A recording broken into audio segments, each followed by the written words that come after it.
$1,000,000 pul topasan, o'zingga nasib qilsin eganda ukam. Ne unaqa deyapsiz aka? Kecha bitta uyga boryapmiz-da.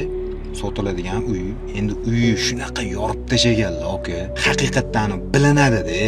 Odam o'zi uchun, oilasi uchun qilganini. Xullas uyni ko'ryapmiz, o'rganyapmiz, narxiga kelganda egalari bilan maslahatlashyapmiz. Srochniy sotishimiz kerak deyishyapti-da. Narx aytishyapti. Aka aytayotgan narxiligi unaqa srochniy sotish sal qiyinroq-ku. Mana bunaqa narx qo'yinglar, tezroq sotiladi deyapman-da. Ukam deyaptilar, uyni sotsak ham qarzimizni yopishga yetmaydi deyaptilar. Vaziyat shunaqa deyaptilar-da.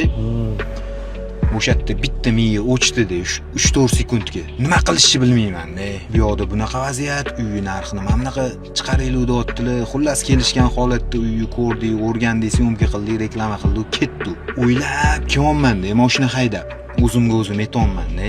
$1,000,000lik mashina haydasang ham, $1,000,000ga uy qursang ham deyapman-da o'zimga o'zim. O'zingga nasib qilmasa qiyin ekan-da deyapman. Endi ana akalarni aytib berayotgan gapligi, temaligi, qilayotgan ishligi bor-ku. $1,000,000 оборотda yurgan odamlar-da.